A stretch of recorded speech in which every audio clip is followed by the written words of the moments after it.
ರಾತ್ರಿ 11:30 ಒಳಗೆ ನಡೆದಿದೆ. ಇವರು ಬೆಳಗ್ಗೆ ನನಗೆ 5:45 ತಿಳಿಸಿದರೆ ಅಷ್ಟೊತ್ತಿನೊಳಗೆ ಎಲ್ಲ ನಾಶ ಮಾಡಿದ್ದಾರೆ. ಇವರು ಸ್ಟೇಟ್ಮೆಂಟ್ ಹೆಂಗೆಲ್ಲ ಕೊಡ್ತಾರೆ ಅಂದರೆ, ನಾವು ಪರಿಹಾರ ಕೊಡ್ತೀವಿ, ಯಾರು ಕೇಳ್ತೀವಿ ಇವ್ರ ಹತ್ರ ಪರಿಹಾರ? 10 ಲಕ್ಷ ಅಲ್ಲ ಸರ್, 20 ಲಕ್ಷ ಕೊಡ್ತೀನಿ, ಅವ್ರ ಮಗನ ಕೊಡ್ತಾರ ಅಂತ ಒಂದು ಹೋಗಿ ಅವ್ರನ್ನ ವಿಚಾರಿಸಿ ಸರ್.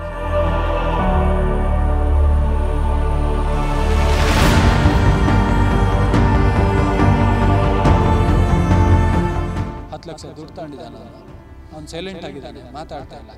ನನಗೆ ನನ್ನ ಮಗು ಸತ್ತಂಗಿಲ್ಲ, ನಾನು ಸತ್ತಂಗಿಲ್ಲ.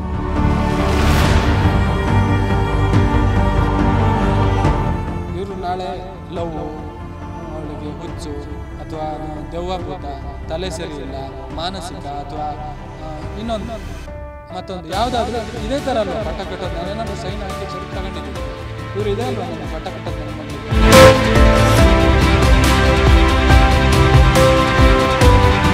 ಸೈಡಿಗೆ ಬಿಟ್ಟವಾಗ ಹೇಳ್ತಾರೆ, ಕೈಗೆ ಚೆಕ್ ತಗೊಂಬಂದಿನ ಅಂತ. ಇವರು CC ಕ್ಯಾಮ್ರಾ ಹಾಕೋಕ್ಕೆ ಇವ್ರ ಹತ್ರ ಫಂಡ್ ಇಲ್ಲ. ಪ್ರತಿ ಹುಡುಗಿ ಸತ್ತೋದಾಗ ಇವ್ರು 4 ಲಕ್ಷ ಕೊಡೋಕ್ಕೆ ಫಂಡ್ ಇದೆ. ಅಂದರೆ ಇದು CC ಕ್ಯಾಮ್ರಾ ಹಾಕೋಕ್ಕೆ ಒಂದು ವಾರ್ಡನ್ ಕೋಟಿ ಆಗುತ್ತೆ.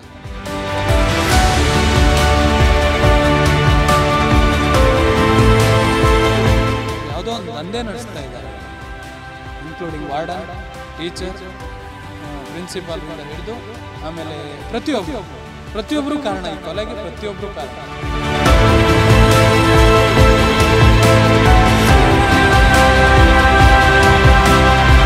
ಅವ್ರನ್ನ ಇಷ್ಟೊತ್ತಿನೊಳಗೆ ಸಸ್ಪೆಂಡ್ ಮಾಡಬೇಕಾಗಿತ್ತು, ಕಸ್ಟಡಿಗೆ ತಗೊಂಡು ಎನ್ಕ್ವೈರಿ ಮಾಡಬೇಕಾಗಿತ್ತು.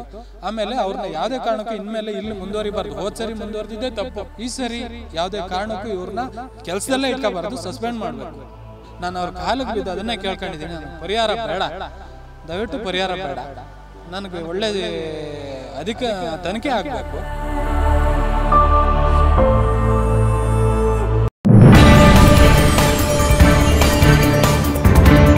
ಇದು ಆತ್ಮಹತ್ಯೆ ಅಲ್ವೇ ಅಲ್ಲ, ಕೊಲೆ. ರಾತ್ರಿ ಕೊಲೆ ಆಗಿದೆ. ನಮಗೆ ಸಾವಿನ ಸುದ್ದಿ ಗೊತ್ತಾಗಿದ್ದು ಬೆಳಗ್ಗೆ. ರಾತ್ರೋರಾತ್ರಿ ಎಲ್ಲ ಸಾಕ್ಷಿಗಳನ್ನ ನಾಶ ಮಾಡಿದ್ದಾರೆ. ಮೊರಾರ್ಜಿ ಶಾಲೆಯ ಸಿಬ್ಬಂದಿ, ಪ್ರಿನ್ಸಿಪಾಲ್ ಈ ಘಟನೆಗೆ ಕಾರಣ. ಪ್ರಿನ್ಸಿಪಾಲ್ ಅವರನ್ನ ಕೂಡಲೇ ಸಸ್ಪೆಂಡ್ ಮಾಡಬೇಕು. ನಾನು MLA ಕಾಲಿಗೆ ಬಿದ್ದು ಬೇಡಿಕೊಳ್ಳುತ್ತೇನೆ. ಸೂಕ್ತ ತನಿಖೆ ಆಗಬೇಕು ಎಂದ ಶಮಿತಾ ತಂದೆ ಸಂದೇಶ್. ಇನ್ನು ಶಮಿತಾ ಅದು ಆತ್ಮಹತ್ಯೆ ಅಲ್ಲ, ಅದೊಂದು ಕೊಲೆ ಅಂತ ಆಕೆಯ ತಂದೆ ಸಂದೇಶ್ ಆರೋಪ ಮಾಡಿದ್ದಾರೆ. ರಾತ್ರಿ ಆಕೆಯ ಕೊಲೆ ಆಗಿದೆ, ಆದ್ರೆ ನಮಗೆ ಈ ವಿಚಾರ ಗೊತ್ತಾಗಿತ್ತು ಬೆಳಗ್ಗೆ. ರಾತ್ರೋರಾತ್ರಿ ಅಲ್ಲಿ ಎಲ್ಲಾ ಸಾಕ್ಷಿಗಳನ್ನ ನಾಶ ಮಾಡಿದ್ದಾರೆ. ಮೊರಾರ್ಜಿ ಶಾಲೆಯ ಸಿಬ್ಬಂದಿ, ಪ್ರಿನ್ಸಿಪಾಲ್ ಈ ಘಟನೆಗೆ ಕಾರಣ ಅಂತ ಸಂದೇಶ್ ಆರೋಪ ಮಾಡಿದ್ದಾರೆ. ಹಾಗಾಗಿ ಪ್ರಿನ್ಸಿಪಾಲ್ ಅವರನ್ನ ಕೂಡಲೇ ನೀವು ಸಸ್ಪೆಂಡ್ ಮಾಡಬೇಕು. ನಾನು MLA TD ರಾಜೇಗೌಡರ ಕಾಲಿಗೆ ಬಿದ್ದು ಬೇಡ್ಕೋತೀನಿ, ದಯವಿಟ್ಟು ಅವರನ್ನ ಸಸ್ಪೆಂಡ್ ಮಾಡಿ, ಸೂಕ್ತ ತನಿಖೆಯನ್ನ ನಡೆಸಿ ಅಂತ ಸಂದೇಶ್ ಮನವಿ ಮಾಡಿದ್ದಾರೆ. ರಾತ್ರಿ 11 ಗಂಟೆ ಒಳಗೆ ನಡೆದಿದೆ ಇದು ಮಕ್ಕಳು 100 ಮಕ್ಕಳಿರೋದು ಸರ್. ಇವರು 10 ಜನ ಏನೋ ಮಾತಾಡ್ಬೋದು, 100 ಮಕ್ಕಳು 78 ಜನ ಹುಡುಗಿಯರು ಇರೋದು. ಒಬ್ಬರಲ್ಲ ಒಬ್ಬರಾದ್ರೂ ಒಂದು ಮಾತು ಹೇಳ್ತಾರಲ್ವಾ, ಹೇಳಿದ್ದಾರೆ. ನೀವು ಅಷ್ಟು ಜನ ಬಾಯಿ ಮುಚ್ಚೋಕ್ಕೆ ಸಾಧ್ಯನೇ ಇಲ್ಲ, ಯಾರೋ ಒಬ್ಬರು ಹೇಳಿದ್ದಾರೆ. ಅವರು ಹೇಳೋ ಪ್ರಕಾರ 11 ಗಂಟೆ ಒಳಗೆ ನಡೆದಿದೆ. ಇವರು ಶಾಸಕರೇ ನನ್ನ ಹತ್ರನೇ ಹೇಳಿದ್ದಾರೆ, ಖುದ್ದಾಗಿ ನಿನ್ನೆ ಬಂದವಾಗ ನನ್ನ ಹತ್ರನೇ ಹೇಳಿದ್ದು. ನನಗೆ 3 ಗಂಟೆಗೆ ವಿಷಯ ಗೊತ್ತಾಯಿತು. ಹೌದು, ವಿಷಯ ಗೊತ್ತಾಯಿತು. ನಾನು ರಾತ್ರಿಯಿಂದ ನಿದ್ರೆನೇ ಮಾಡಿಲ್ಲ, ನಾನು ಏನೇನು ಮಾಡಬೇಕು ಹಿಂಗೆಲ್ಲ ಮಾಡಿದೆ ಎಲ್ಲ ಹೇಳಿದ್ರು. ಆದರೆ ನನಗೆ ತಿಳಿಸಿದ್ದು ಬೆಳಗ್ಗೆ 5:45ಗೆ, 5:45ಕ್ಕೆ. ಯಾಕೆ ಅಂದರೆ ನಾನು ಇನ್ನೂ ಎದ್ದಿರಲಿಲ್ಲ, ಮಲಗಿದ್ದೆ. ಎಬ್ಸಿದವಾಗ ನಾನು ಫಸ್ಟ್ ಎದ್ದು ನನ್ನ ದೇವ್ರ ಫೋಟೋ ನೋಡಿಬಿಟ್ಟು ಆಮೇಲೆ ಟೈಮ್ ನೋಡಿದವಾಗ 5:45, 5:46 ಟೈಮ್, 5:46 ಆಗಿತ್ತು. ಆಯಿತು, ಹುಷಾರಿಲ್ಲ, ಏನೋ ಹೆಣ್ಮಕ್ಳು ಹುಷಾರಿಲ್ಲ, ಒಂಚೂರು ಬೇಗ ಬನ್ನಿ ಅಂತ ಕಾರಲ್ಲೇ ಕರೆದವಾಗ ನಾನು ಇಲ್ಲ ಅವಾಗ ನಾನೇನು ಹೇಳಿದೆ, ಇಲ್ಲ ನೀವು ಹೋಗಿ, ನಾನು ಬೈಕಲ್ಲಿ ಬರ್ತೀನಿ ಅಂತ ಹೇಳಿದೆ. ಹೊರಟೋದೆ. ನನ್ನ ಹೆಂಡ್ತಿನೂ ಬರ್ತೀನಿ ಅಂದ್ಲು. ಬೇಡ, ನಾನು ಹೋಗ್ತೀನಿ, ನಾನು ಹೋಗಿ ನೋಡಿ ಆಮೇಲೆ ನಿನಗೆ ಫೋನ್ ಮಾಡ್ತೀನಿ, ಆಸ್ಪತ್ರೆಗೆ ನಾ ಬರಬೇಕು ಅಂದರೆ ಫೋನ್ ಮಾಡ್ತೀನಿ ಅಂತ ಹೇಳ್ಬಿಟ್ಟು ಹೋದೆ. ಇವರು ಸ್ಟೇಟ್ಮೆಂಟ್ ಹೆಂಗೆಲ್ಲ ಕೊಡ್ತಾರೆ ಅಂದರೆ, ನಾವು ಪರಿಹಾರ ಕೊಡ್ತೀವಿ, ಯಾರು ಕೇಳ್ತಾರೆ ಇವ್ರ ಹತ್ರ ಪರಿಹಾರ? ಅವರು ಪ್ರಿನ್ಸಿಪಾಲ್ ಹೇಳ್ತಾರಲ್ಲ, ಅವ್ರ ಮಗಿಗೆ ನಾನು, ಸರ್ ನಮ್ಮದು ಇಲ್ಲೊಂದು ಸ್ವಲ್ಪ ಜಮೀನಿದೆ, ಇಲ್ಲಿ ಕಾಣುತ್ತೆ ನೋಡಿ, ಇಲ್ಲೊಂದು ಸ್ವಲ್ಪ ಗದ್ದೆ ಇದೆ, ಇಲ್ಲೊಂದು ಚೂರು ತೋಟ ಇದೆ, ಮಾರ್ಬಿಟ್ಟು ನಾನು 10 ಲಕ್ಷ ಅಲ್ಲ ಸರ್ 20 ಲಕ್ಷ ಕೊಡ್ತೀನಿ, ಅವ್ರ ಮಗನ ಕೊಡ್ತಾರ ಅಂತ ನೀವು ಒಂದು ಹೋಗಿ ಅವ್ರನ್ನ ವಿಚಾರಿಸಿ ಸರ್. ನಿಮ್ಮ ಮುಖಾಂತರ ಕೇಳ್ತೀನಿ ನಾನು ವಿಚಾರಿಸಿ. ಯಾಕೆಂದರೆ ಇದು ಸಾರ್ವಜನಿಕರು ನೋಡ್ತಾರೆ. ಸಾರ್ವಜನಿಕರ ಹತ್ರ ನನ್ನ ಬಗ್ಗೆ ಹೆಂಗೆ ಬಿಂಬಿತ ಮಾಡಿದ್ದಾರೆ ಅಂದರೆ 10 ಲಕ್ಷ ದುಡ್ಡು ತಗೊಂಡಿದ್ದಾನೆ ಅವ್ನು ಸೈಲೆಂಟ್ ಆಗಿದ್ದಾನೆ, ಮಾತಾಡ್ತಾ ಇಲ್ಲ. ಯಾರಾದರೂ ಒಂದು ಮಗು ತಿರೋದವಾಗ ಹೊರಗಡೆ ಹೋಗಿ ನಾನು ಮೀಡಿಯಾ ಮುಂದೆ ಹೋಗಿ ಮಾತಾಡ್ಕೊಂಡು ಕೂತ್ಕೊಳ್ಳೋಕ್ಕಾಗುತ್ತೆ? ಯಾರಾದರೂ ಅದು ಇನ್ನೂ ಸಣ್ಣ ಮಗು, ನನ್ನ ಬೆಳೆಯೋ ಮಗು, ಸಣ್ಣ ಮಗು, ಆ ಮಗಿನ ನೋಡಿದ್ರೆ ನೀವೇ ಹೊಟ್ಟೆ ಹುರ್ಕೊಂತೀರ. ಅವಳು ನಡತೆ ಎಲ್ಲ ನೋಡಿದ್ರೆ ಅಷ್ಟು ಬೋಲ್ಡ್ ಇರೋ ಹುಡುಗಿ. ನನಗೆ ನನ್ನ ಮಗು ಸತ್ತಂಗಿಲ್ಲ, ನಾನು ಸತ್ತಂಗಿದೆ. ಏನೇನೋ ಸ್ಟೇಟ್ಮೆಂಟ್ ಕೊಡ್ತಾರೆ ಇವರು. ನಾಳೆ ಲವ್, ಅವಳಿಗೆ ಹುಚ್ಚು ಅಥವಾ ಅದು ದೆವ್ವಭೂತ, ತಲೆ ಸರಿ ಇಲ್ಲ, ಮಾನಸಿಕ ಅಥವಾ ಇನ್ನೊಂದು ಮತ್ತೊಂದು ಯಾವುದಾದ್ರೂ ಇದೇ ಥರ ಅಲ್ವಾ ಪಟ್ಟ ಕಟ್ಟೋದು? ನಾನೇನಾದರೂ ಸೈನ್ ಹಾಕಿ ಚೆಕ್ ತಗೊಂಡಿದ್ದಿದ್ರೆ ಇವರು ಇದೇ ಅಲ್ವಾ ನನಗೆ ಪಟ್ಟ ಕಟ್ಟೋದು ನನ್ನ ಮಗಳಿಗೆ? ನಾವು ಲೈಫ್ ಲಾಂಗ್ ಇನ್ನು ತಲೆ ಇದು ಹೆಂಗೂ ಮರೆಯೋಕ್ಕೆ ಸಾಧ್ಯ ಇಲ್ಲ. ಆ ದಿನ ನಿಮಗೆ ಸತ್ತು ದಿನ ಆಸ್ಪತ್ರೆಯಲ್ಲಿ ಪೋಸ್ಟ್ ಮಾರ್ಟಮ್. ನನಗೆ ಹಾಸ್ಟ್ಲಲ್ಲಿ ಏನು ಮಾಡಬೇಕು ಅಂತ ಗೊತ್ತಾಗಲಿಲ್ಲ. ಏನು ಮಾಡಬೇಕು ಅಂತ ನಿಜವಾಗ್ಲೂ ಅವತ್ತು ಏನು ಮಾತಾಡೋಕ್ಕೂ ಬಾಯಿ ಬರ್ತಾ ಇಲ್ಲ. ಒಂಥರ ನಾನು ಏನು ಮಾಡ್ತೀನಿ ಅಂತಲೂ ನನಗೆ ಗೊತ್ತಿಲ್ಲ. ಅಷ್ಟು ಒಂಥರ ಇದಾಗಿತ್ತು. ಆಸ್ಪತ್ರೆಗೆ ಬಂದ ಮೇಲೆ ಒಂಚೂರು ಈಗ ಹೆಂಗೋ ಮಗಳು ಸತ್ತೋಗಾಯ್ತು, ಆದರೂ ಈ ಪರಿಸ್ಥಿತಿ ಬೇರೆಯವ್ರಿಗೆ ಬರಬಾರ್ದು ಅಂತ ಹೇಳ್ಬಿಟ್ಟು ಪೋಸ್ಟ್ ಮಾರ್ಟಮ್ಗೆ ಸೈನ್ ಹಾಕೋಕ್ಕೆ ತಗೊಂಬಂದರು. ನಾನು ಸೈನ್ ಹಾಕಲಿಲ್ಲ. ಸೈನ್ ಹಾಕಲ್ಲ, ನಾವು ಇಲ್ಲಿ ಒಂದು ಧರಣಿ ಮಾಡ್ತೀವಿ, ಇದಕ್ಕೆ ಸಂಬಂಧಪಟ್ಟವರೆಲ್ಲರೂ ಬರಬೇಕು ಅಂತ. ಆಮೇಲೆ ನಮ್ಮ ಹಿತೈಷಿಗಳು ನನಗೆ ಬೇಕಾದವರೆಲ್ಲ ಹೇಳಿದ್ರು, ಆ ಮಗು ಯಾವಾಗ ಆಗಿದೆ ಅಂತ ಗೊತ್ತಿಲ್ಲ, ಒಳಗಡೆ ಎಲ್ಲ ಈಗ ಸತ್ತೋದ್ರ ಮೇಲೆ ಮುಗೀತದು, ಏನಾದರೂ ಆಗುತ್ತೆ, ಬ್ಲಾಸ್ಟ್ ಆಗುತ್ತೆ, ಮತ್ತೊಂದು ಏನೋ ಆಗುತ್ತೆ, ಬೇಡ ನೀನು ಆ ಮಗಿನ ಕಳಿಸ್ಬೇಡ ಅಂತ ಹೇಳಿದ್ರು. ಸೈನ್ ಹಾಕಲ್ಲ ಅಂದೆ. ಸೈನ್ ಹಾಕಲ್ಲ, ಫಸ್ಟು ಸೈನ್ ಹಾಕಲ್ಲ ಅಂದೆ. ಆವಾಗ ಸೈಡಿಗೆ ಒಂದು ಸ್ವಲ್ಪ ಸೈಡಿಗೆ ಹೋದವಾಗ ಹೇಳ್ತಾರೆ, ಇದು ಕೈಗೆ ಚೆಕ್ ತಗೊಂಬಂದು ಹಿಂಗೆ ಅಂತಾರೆ. ಇವರು CC ಕ್ಯಾಮ್ರಾ ಹಾಕೋಕ್ಕೆ ಇವ್ರ ಹತ್ರ ಫಂಡ್ ಇಲ್ಲ. ಪ್ರತಿ ಹುಡುಗಿ ಸತ್ತೋದವಾಗ ಇವ್ರು 4 ಲಕ್ಷ ಕೊಡೋಕ್ಕೆ ಫಂಡ್ ಇದೆ ಅಂದರೆ ಇದು CC ಕ್ಯಾಮ್ರಾ ಹಾಕೋಕ್ಕೆ ಒಂದು ವಾರ್ಡನ್ ಇಡೋಕ್ಕೆ ಕೋಟಿ ಆಗುತ್ತಾ?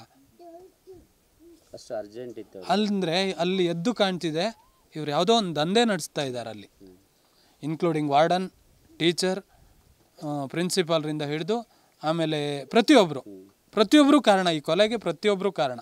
ಯಾಕೆ ಅಂದರೆ ಹೇಳಿದ್ನಲ್ಲ, ಇಂತಿಷ್ಟು ಮಕ್ಳಿರಲ್ಲ, ಒಂದು ಹೆಣ್ಮಕ್ಳಿರಲ್ಲ, ಅದು ಅವ್ರು ಸೆನ್ಸಿಟಿವ್. ಒಂದು ಬೈದ್ರೂ ಕಷ್ಟನೇ ಈಗ ಹೆಣ್ಮಕ್ಳಿಗೆ, ಅಷ್ಟು ಸೆನ್ಸಿಟಿವ್ ಅಲ್ವಾ? ಅವ್ರನ್ನ ಕಾಪಾಡಬೇಕಾಗಿದ್ದು ಇವರು ಕರ್ತವ್ಯ. ಆಮೇಲೆ ನಾವು ಅಪ್ಪ ಅಮ್ಮ ಅಲ್ಲಿಗೆ ಬಿಟ್ಟು ಬಂದ್ರ ಮೇಲೆ ನಾವಲ್ಲ ಅಪ್ಪ ಅಮ್ಮ, ಇವರೇ ಅಪ್ಪ ಅಮ್ಮ.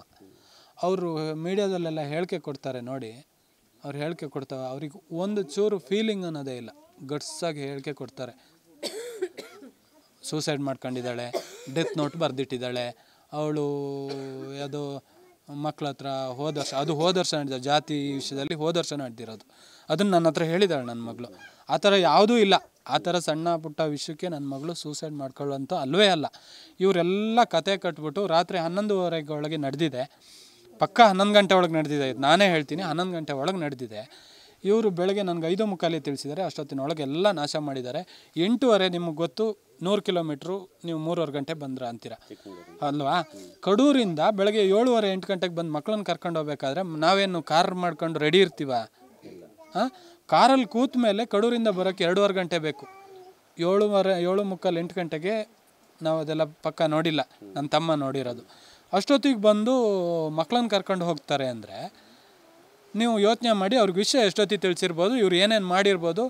ಇವ್ರ ಕ್ಲಾಸ್ಮೇಟ್ಸ್ ಹುಡುಗಿ ಇವ್ರಿಗೆ ಯಾರು ಬೇಕೋ ಅವ್ರನ್ನ ಒಂದು 2-3 ಜನ ಇಟ್ಕೊಂಡ್ಬಿಟ್ಟು ಬಾಕಿದ್ದೆಲ್ಲ ಮಕ್ಕಳನ್ನು ಕಳಿಸಿದ್ದಾರೆ ಇವರು. ಹೆಂಗೆ ಕಳಿಸಿದ್ರು? ಹೋದ್ಸರಿ ನಾವು ಹೋದವಾಗ ನೋಡೋಣ ಅಂತ ಹೋದರೆ ನಮ್ಮನ್ನು ಒಳಗೆ ಬಿಡಲಿಲ್ಲ. ಅಮೂಲ್ಯ ಸತ್ತಾಗ ಒಳಗೆ ಬಿಡಲಿಲ್ಲ ನಮ್ಮನ್ನು, ಒಳಗಡೆ ಹೋಗಂಗಿಲ್ಲ ಅಂತ ಭಾರಿ ಸ್ಟ್ರಿಕ್ಟ್ ಮಾಡಿದ್ರು. ಹಾಗಿದ್ದವಾಗ ಈ ಸರಿ ಮಕ್ಕಳನ್ನ ಯಾಕೆ ಕಳಿಸಿದ್ರು ಅಂದರೆ ಇಲ್ಲೇನೋ ಮಾಡ್ತಿದ್ದಾರೆ ಅಂತ ಗೊತ್ತಾಗ್ತಾ ಇದೆ ಅಲ್ವಾ? ಕ್ಯಾಮ್ರಾ ಹಾಕಿಲ್ಲ ಅದ್ರಲ್ಲಿ ಗೊತ್ತಾಗ್ತಿದೆ ಅಲ್ವಾ? ವಾರ್ಡನ್ ಇಲ್ಲ ಅದ್ರಲ್ಲಿ ಗೊತ್ತಾಗ್ತಿದೆ ಅಲ್ವಾ? ಇವರು ಕಾರಣಗಳು ಎಲ್ಲ 8:30 ಸಂಜೆ ಒಳಗಡೆ ಅವತ್ತು 100 ಚಿಲ್ಲರೆ ಮಕ್ಕಳು ಹೋಗಿದ್ದಾರೆ. ಆಯಿತಾ? ಕ್ಯಾಮ್ರಾದಲ್ಲಿ ಹೇಳ್ತಾರೆ ಕ್ಯಾಮ್ರಾ ಹಾಳಾಗಿದೆ, ಗಾಳಿ ಮಳೆಯಲ್ಲಿ ಹಾಳಾಗಿದೆ ಅಂತ. 200 ಜನ ಇರಲಿ, ನಾವು ಒಂದು 5-10 ಜನ ಅಂಗಡಿಗೋ ಎಲ್ಲೋ ಬರಲ್ಲಿ ನಾವು ಕ್ಯಾಮ್ರಾ ಹಾಕಿರ್ತೀವಿ, ಹಾಳಾದರೆ ಇಮಿಡಿಯೇಟ್ಲಿ ರೆಡಿ ಮಾಡ್ತೀವಿ. ಯಾಕೆ? ಒಂದು ಅಂಗಡಿ, ಒಂದು ದಿನಸಿ ಅಂಗಡಿಲ್ಲ ಆದ್ರೂ ಕ್ಯಾಮ್ರಾ ಹಾಳಾದ ತಕ್ಷಣ ಇಮಿಡಿಯೇಟ್ಲಿ ಒಂದು ವಾರದೊಳಗಡೆ ರೆಡಿ ಮಾಡ್ತಾರೆ. ಏನೇ ಕಷ್ಟ ಆದರೂ ವಾರದೊಳಗಡೆ ರೆಡಿ ಮಾಡ್ತಾರೆ. 200 ಜನ ಮಕ್ಕಳಿದ್ದಾರೆ ಅಂದರೆ ಇವ್ರು ಎಷ್ಟು ಫಾಸ್ಟ್ ಆಗಿರಬೇಕಾಗಿತ್ತು. ಆಮೇಲೆ 15 ದಿವಸದ ರೆಕಾರ್ಡ್ ಇದೆ ಅಂತ ಹೇಳ್ತಿದ್ದಾರೆ. ಅವರೇ ಸ್ಟೇಟ್ಮೆಂಟ್ ಕೊಟ್ಟಿದ್ದಾರೆ 15 ದಿವಸ ರೆಕಾರ್ಡ್ ಇದೆ ಅಂತ. ಹೋದ ವರ್ಷದ ರೆಕಾರ್ಡ್ ತೋರಿಸ್ಬೇಕು ಇವರು. ಹೋದ ವರ್ಷ ಜೂನಿಂದ ಈ ವರ್ಷ ಜೂನ್ವರೆಗೂ ರೆಕಾರ್ಡ್ ತೋರಿಸ್ಬೇಕಿತ್ತು, ತೋರಿಸ್ತಾ ಇಲ್ಲ. ಯಾಕೆ? ಅಲ್ಲಿ ಯಾರು ಬಂದಿದ್ದಾರೆ, ಯಾರು ಹೋಗಿದ್ದಾರೆ, ರೆಕಾರ್ಡ್ ಆಗಿದೆ. ಅವರು ಇದನ್ನು ಹಾಳು ಮಾಡಿದ್ದಾರೆ, ಡಿಲೀಟ್ ಮಾಡಿದ್ದಾರೆ. ಹಳೆ ಕ್ಯಾಮ್ರಾ ಇತ್ತು, ಡಿಲೀಟ್ ಮಾಡಿದ್ದಾರೆ. ಇವರೆಲ್ಲ ಏನೋ ಸಂಚು ಮಾಡಿ ಏನೋ ನಡೆಸ್ತಿದ್ದಾರೆ. ಟೀಚರ್ಗಳೇ ಕಾರಣ, ಪ್ರಿನ್ಸಿಪಾಲ್ರು ನೇರ ಕಾರಣ ಇದಕ್ಕೆ. ಯಾಕೆ ಅಂದರೆ ಅವರಷ್ಟು ಬೇಜವಾಬ್ದಾರಿಯಿಂದ ಮಾತಾಡಿದ್ದಾರೆ.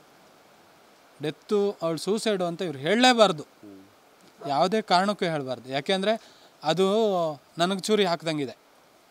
ಅವರೇನೋ ಈಸಿಯಾಗಿ ಮಾತಾಡ್ತಾರೆ. ಅವರೊಂದು ಮಗು ಹೆತ್ತೋರವರು, ಅವ್ರು ಹೆಂಗೆ ಮಾತಾಡಬೇಕು? ಹೆಣ್ಣೆಂಗ್ಸು, ಯಾರೋ ಗಂಡ್ಸು ಮಾತಾಡಿರೋದಲ್ಲ, ಹೆಣ್ಣೆಂಗ್ಸು ಅವರು. ಟೀಚರ್ಸು ಅಷ್ಟೇ, ಒಂದು ಹೆಣ್ಣೆಂಗ್ಸು ಹೇಗೆ ಮಾತಾಡಬೇಕು? ಇವರಿಗಂದರೆ ಬೇರೆಯವ್ರ ಮಕ್ಕಳು ಅಂದರೆ ಇಷ್ಟು ನೆಗ್ಲೆಕ್ಟ್ ಯಾಕೆ? ಇವರು ಅಧಿಕಾರದಲ್ಲೇ ಇರಬಾರ್ದು ಸರ್. ಫಸ್ಟು ಇಲ್ಲಿ ಧೋರಣೆ ಏನು ಗೊತ್ತಾ ಸರ್, ಅವ್ರನ್ನ ಇಷ್ಟೊತ್ತಿನೊಳಗೆ ಸಸ್ಪೆಂಡ್ ಮಾಡಬೇಕಾಗಿತ್ತು, ಕಸ್ಟಡಿಗೆ ತಗೊಂಡು ಎನ್ಕ್ವೈರಿ ಮಾಡಬೇಕಾಗಿತ್ತು. ಆಮೇಲೆ ಅವ್ರನ್ನ ಯಾವುದೇ ಕಾರಣಕ್ಕೂ ಇನ್ಮೇಲೆ ಇಲ್ಲಿ ಮುಂದುವರಿಬಾರ್ದು. ಹೋದ ಸರಿ ಮುಂದುವರೆದಿದ್ದೇ ತಪ್ಪು, ಹೋದ ಸರಿ ಶಾಸಕರು ಇದನ್ನು ಬಿಟ್ಟಿದ್ದೇ ತಪ್ಪು. ಈ ಸರಿ ಯಾವುದೇ ಕಾರಣಕ್ಕೂ ಇವ್ರನ್ನ ಕೆಲಸದಲ್ಲೇ ಇಟ್ಕೋಬಾರ್ದು, ಸಸ್ಪೆಂಡ್ ಮಾಡಬೇಕು. ಇದು ನಾನು ಇಡೀ ಕರ್ನಾಟಕದಾದ್ಯಂತ ಕೇಳ್ಕೊತೀನಿ ಇದನ್ನು. ಅವರು ಇದೆಲ್ಲ ಮಾಡಿರೋದು ನೋಡಿದ್ರೆ, ಈಗ ಟೀಚರ್ಸ್ಗಳು ಇದೆಲ್ಲ ಮಾಡಿರೋದು ನೋಡಿದ್ರೆ ಅವರೆಲ್ಲ ಸಾಕ್ಷಿ ನಾಶ ಮಾಡಿದ್ದಾರೆ ಅಂತ ಅದು ಕ್ಲೀನಾಗಿ ಗೊತ್ತಾಗ್ತಾ ಇದೆ. ಅವರು ಏನೇನು ಬೇಕೋ 5:15 ಒಳಗಡೆ ಏನೇನು ಬೇಕೋ ಎಲ್ಲ ಮಾಡ್ಕೊಂಡಿದ್ದಾರೆ. ನಮ್ಮ ಹತ್ರ ಮಕ್ಕಳನ್ನು ಸರಿಯಾಗಿ ಮಾತಾಡೋಕ್ಕೆ ಬಿಡ್ತಿಲ್ಲ. ಅಂದರೆ ಇಲ್ಲರು ಏನೋ ಮಾಡಿದ್ದಾರೆ ಅಂತ ಅನಿಸುತ್ತಲ್ವಾ? ನಾನು ಅವ್ರ ಕಾಲಿಗೆ ಬಿದ್ದು ಅದನ್ನೇ ಕೇಳ್ಕೊಂಡಿದ್ದೀನಿ. ನನಗೆ ಪರಿಹಾರ ಬೇಡ, ದಯವಿಟ್ಟು ಪರಿಹಾರ ಬೇಡ. ನನಗೆ ಒಳ್ಳೆ ತನಿಖೆ ಆಗಬೇಕು. ಆಮೇಲೆ ಈ ಸ್ಕೂಲಲ್ಲಿ 2 ಆಯಿತು, 3ನೇದು ನನಗೆ ಗೊತ್ತಿದ್ದಂಗೆ 2 ಆಯಿತು. ಗೊತ್ತಿಲ್ದಿರೋದು ನಾನು ಹೇಳೋಕ್ಕಾಗಲ್ಲ. ನನಗೆ ಗೊತ್ತಿರೋಂಗೆ 2 ಆಯಿತು. ಇನ್ನೊಂದು ಯಾವ ತಂದೆ ತಾಯಿಗೂ ಯಾವ ಮಗುವಿಗೂ ಈ ಪರಿಸ್ಥಿತಿ ದಯವಿಟ್ಟು ಬರಬಾರ್ದು. Most who fall short in NEET miss by 2 things: not enough practice, not enough clarity. But those who return don't repeat the same mistakes. They train harder, think deeper, practice relentlessly. This isn't a second attempt, it's a second chance. And this time it's different. Join St. Mary's NEET long-term program. Because you were never meant to give up. ಇಂತಹ ನೈಜ ಕುತೂಹಲ ಭರಿತ ಸುದ್ದಿಗಳು ನಿಮಗೆ ಸಿಗಬೇಕಂದ್ರೆ ರಾಜ್ಯದ ಪ್ರತಿಷ್ಠಿತ ಜನಪರ digital ಸುದ್ದಿ ಮಾಧ್ಯಮ ಪಬ್ಲಿಕ್ ಇಂಪ್ಯಾಕ್ಟ್ ಚಾನೆಲ್ ಅನ್ನು ಯೂಟ್ಯೂಬ್ನಲ್ಲಿ ಸಬ್ಸ್ಕ್ರೈಬ್ ಮಾಡ್ಕೊಳ್ಳಿ. ವಿಡಿಯೋ ಇಷ್ಟವಾದರೆ ಲೈಕ್ ಮಾಡಿ, ನಿಮ್ಮ ಇಷ್ಟದವರಿಗೆ ಶೇರ್ ಮಾಡಿ ನಮ್ಮನ್ನು ಪ್ರೋತ್ಸಾಹಿಸಿ. ಹಾಗೆಯೇ ಫೇಸ್ಬುಕ್ನಲ್ಲಿ ಪಬ್ಲಿಕ್ ಇಂಪ್ಯಾಕ್ಟ್ ಫಾಲೋ ಮಾಡೋದನ್ನ, ಇನ್ಸ್ಟಾದಲ್ಲಿ ಜೊತೆಯಾಗೋದನ್ನ ಮಿಸ್ ಮಾಡಬೇಡಿ. ಜಾಹೀರಾತು ಹಾಗೂ ಬಿಸ್ನೆಸ್ ಪ್ರಮೋಷನ್ಗಾಗಿ ಸಂಪರ್ಕಿಸಿ 9606037450 ಅಥವಾ 9353224116. ಇದು ಪಬ್ಲಿಕ್ ಇಂಪ್ಯಾಕ್ಟ್, ಜನಶಕ್ತಿಯೇ ನಿರ್ಣಾಯಕ.